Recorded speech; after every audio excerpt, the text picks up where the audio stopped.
Hello everyone, class 10th Hindi. हम यहाँ पे पढ़ रहे हैं आदर्श प्रश्न पत्र सेट 2।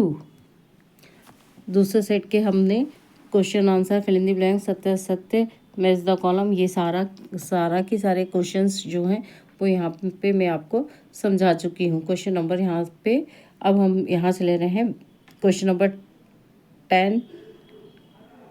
क्वेश्चन नंबर 11 से दोहा छंद की परिभाषा लिखिए। अतिशयोक्ति, अलंकार, कहानी और उपन्यास में कोई दो अंतर लिखे। हम तो इसके पहले कि मैं आपको हर क्वेश्चन को बहुत अच्छे से एक्सप्लेन करूं, आप मेरे चैनल को सब्सक्राइब कीजिए। यह है आपके पास दोहा। सबसे पहले छंद किसे कहते हैं? जिस रचना में अक्षरों मात्राओं की संख्या निश्चित हो, उसमें यति, गति एवं तुक आदि का ख्याल रखा जाए, उसे छंद कहते हैं। मतलब यति, गति और तुक होता है। छंद के दो प्रकार होते हैं, मात्रिक छंद और वार्णिक छंद। मात्रिक छंद में जिस छंदों में मात्राओं की गणना होती है, मात्राओं की गणना भी आपको करना आना चाहिए, उसे मात्रिक छंद कहते हैं। और वार्णिक छंद जिन छंद की रचनाओं में वर्णों की गणना के आधार पर की जाती है, उसे वार्णिक छंद कहते हैं। अब ये 2025 में पूछा गया क्वेश्चन है, दोहा छंद के लक्षण उदाहरण सहित समझाइए या दोहा छंद की परिभाषा उदाहरण सहित लिखिए। दोहा छंद क्या होता है? ठीक है, तो इसके पहले आपको ये मात्राएं गिनना आना चाहिए। आप मेरे चैनल को सब्सक्राइब कीजिए, लाइक कीजिए, शेयर कीजिए और अपने फ्रेंड को भी शेयर जरूर कीजिए। हमारे पास क्वेश्चन क्या है? दोहा छंद के प्रत्येक चरण में कितनी मात्रा होती है? देखिए, दोहा की परिभाषा, दोहा छंद के प्रथम एवं तृतीय चरण में 13 मात्रा और द्वितीय और चतुर्थ चरण में 11 मात्रा होती है। देखिए, ये चरण कैसे कहते हैं? ये है पहला चरण, ये दूसरा चरण, ये तीसरा चरण और ये चौथा चरण। कैसे गिना मैंने? ये पहला, दूसरा, तीसरा और चौथा। क्या बोलता है? दोहा छंद के प्रथम एवं तृतीय चरण में 13 मात्रा, मतलब ये वाला जो चरण है आपका, ये और ये, इसमें 13 मात्रा कैसे गिनती है? जैसे छोटी की मात्रा है, जैसे मामे की मतलब मेरी, ये तो एस, और ये एस और एस लिखा, मतलब एस का मतलब होता है 2। एस का मतलब कितनी मात्राएं होती हैं यहाँ पे? 2। और एक ये जो डंडी होती है वो कितनी होती है? 1। जैसे 2 2 4 5 6, 2 6 और 2 8 और 2 10 और 1 11 12 13। ठीक है, तो जैसे जो सिंपल शब्द होता है, अकेला जो शब्द है उसकी मात्रा हम 1 गिनते हैं। जैसे भा और वाह है 1 है। यहाँ रा है, रा में बड़ी की मात्रा है, इसलिए इसमें कितनी मात्रा गिनेंगे हम? 2। यहाँ पे भी आपके पास माँ में एक मतलब मेरी है, तो यहाँ पे कितनी आ गई आपके पास? 1। तो बड़ी की मात्रा जहाँ पे होगी वहाँ पे 2 और जहाँ सिंगल शब्द होंगे वहाँ पे 1। तो मेरी, तो यहाँ पे आ गया 2 भा और बा की 1 मात्रा, बा में आ की मात्रा बा, धा में धा, आ की मात्रा, ये भी 2 मात्रा, ये भी 2 मात्रा। ये अकेला शब्द हा है, इसलिए यहाँ पे 1 मात्रा। ये रा में औ की मात्रा रौ है, तो 2 मात्रा। फिर यहाँ पे भी आ की मात्रा लगी, इसलिए ये 2 और 2। फिर ना, ये क्या है? ना, तो ना की मात्रा कितनी हो गई आपके पास? 2। और गा और री, 1 मात्रा। फिर यहाँ पे ओ, जब हम लंबा स्वर खींचते हैं, है ना, जैसे सोए, तो यहाँ पे 2 की मात्रा होगी और यहाँ पे 1। तो ये आया आपके यहाँ पे, यहाँ 13 है और यहाँ पे 11 है। कितनी मात्रा है? ये 13 है और ये कितनी है? 11 है। ठीक है, उसी प्रकार क्या बोलता है? पहले और तीसरे चरण में 13 मात्रा है और दूसरे और चौथे जो चरण है उसमें 11 मात्रा है। तो ये भी पूरी 13 मात्रा है। ये जा है इसलिए 2, सिंगल है तो 1 गिनेंगे हम यहाँ पे। ये बड़ी की मात्रा है इसलिए 2 मात्रा। फिर यहाँ पे दोनों ही बड़ी की है, जहाई, तो ये 2 ये पा अकेला है और रा में आई की मात्रा रही। तो इस तरीके से ये मात्राओं को हम गिनते हैं। आया? तो ये आपको लिखना भी पड़ेगा। मेरी भवबाधा हरो, राधा नगरी सोए, जा तन की झाई रहे, श्याम हरित दुरित होए। तो आपको ये दोहा लिखना पड़ेगा और उसके ऊपर इस तरीके से मात्रा लगानी पड़ेगी। दूसरा आपके पास एक क्वेश्चन है 2023 और 24 में भी पूछा गया है, चौपाई छंद की परिभाषा उदाहरण सहित लिखिए।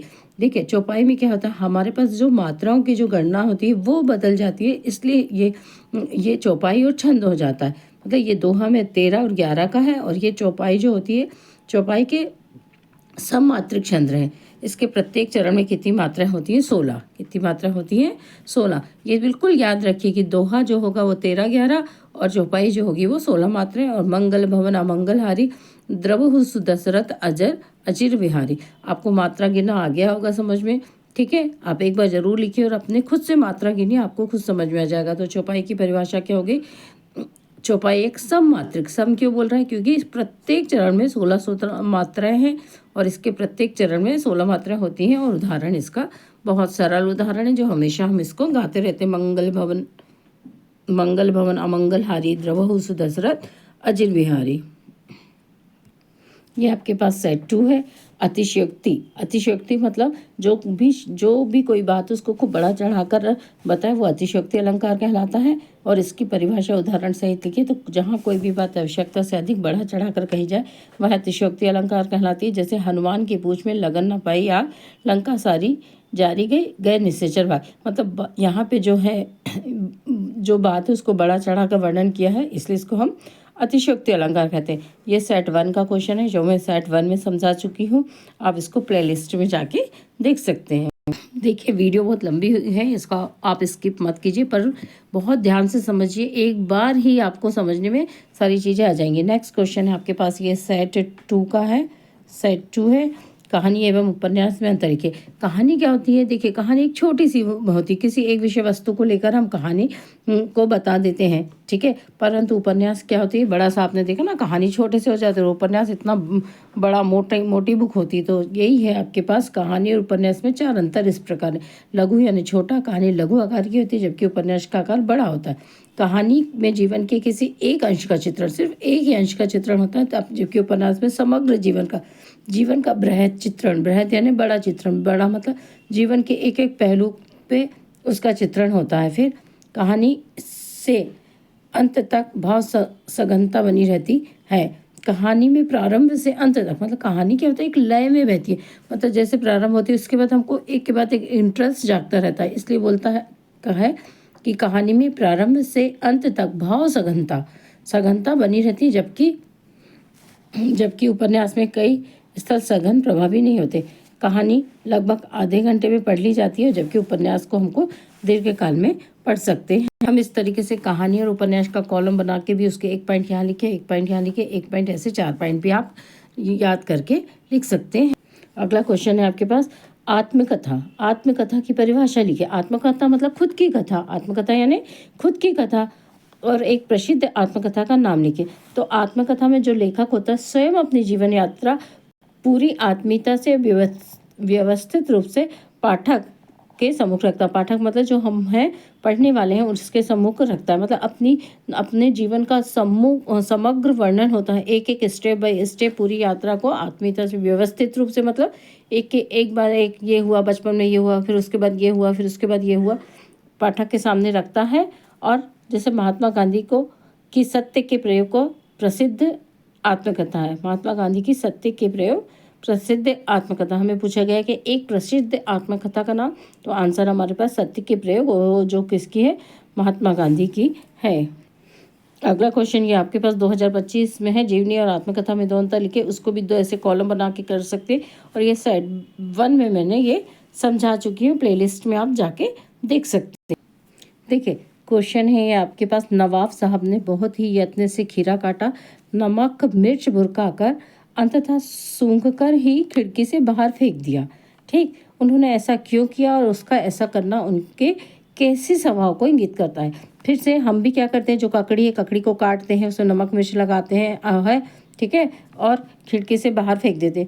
हाँ, अब खिड़की से हम बाहर नहीं फेंकते, हम तो पहले उसको टेस्ट कर लेते हैं कैसी, यदि कड़वी हो तो फेंक देंगे और नहीं तो ये नहीं। पर यहाँ पे जो नवाब साहब थे उन्होंने क्या किया, बड़े यत्न से खीरा काटा और उसमें नमक मिर्च लगाया और सूंघकर खिड़की से बाहर फेंक दिया। अब उसने क्यों फेंक दिया, क्योंकि मेरी राय से उन्होंने एक रईसी और बड़प्पन दिखाने के लिए ऐसा किया। मतलब उन्होंने जो नवाब साहब मतलब क्या, कोई बड़ा आदमी हो गया ना, तो उनने अपनी क्यों रईसी और बड़प्पन दिखाने के लिए ऐसा किया, क्योंकि जो लेखक थे, क्या है, लेखक ने खीरा खाने के लिए मना कर दिया था। उन्होंने लेखक से कहा खीरा खाने के लिए, किंतु लेखक ने उसको क्या किया, मना कर दिया। तब नवाब साहब को लगा कि यदि मैं खीरा खा लूँगा तो उसके स्तर के अनुरूप नहीं रहूँगा, ठीक है। मतलब लेखक ने मना किया तो उससे नवाब साहब को लगा कि यदि मैं खीरा खा लेता हूँ तो मैं उस अपने स्तर के अनुसार नहीं रहूँगा, मतलब मेरा बड़ापन शो नहीं होगा।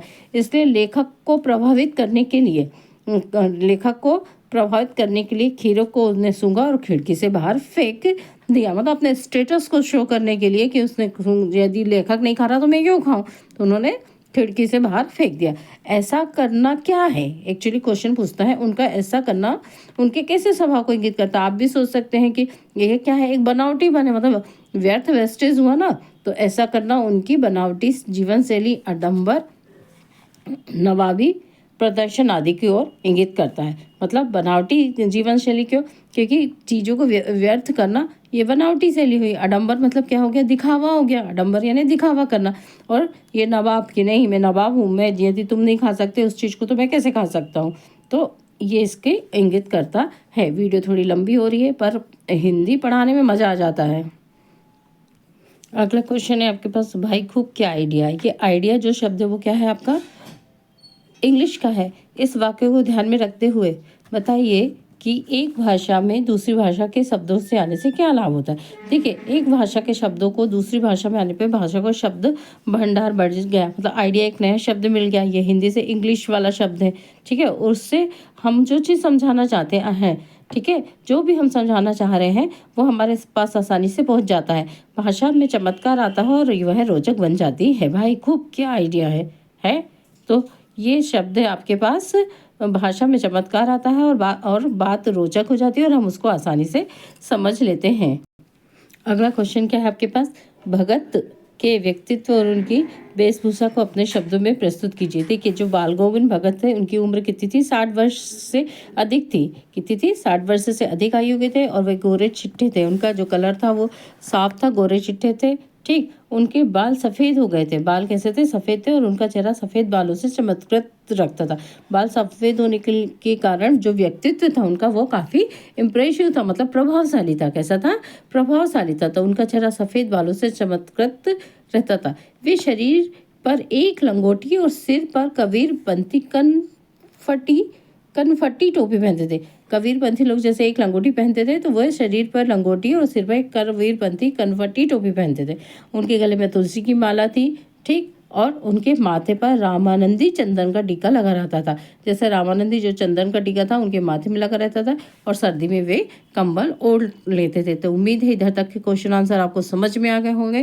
भाई चैनल को सब्सक्राइब ज़रूर कर दीजिए, क्योंकि आगे के क्वेश्चन को मज़ेदार रूप से समझने के लिए आप मेरे चैनल को सब्सक्राइब कर सकते हैं। शेयर कीजिए, कॉमेंट्स कीजिए। Learn with Anupama Tamrakar.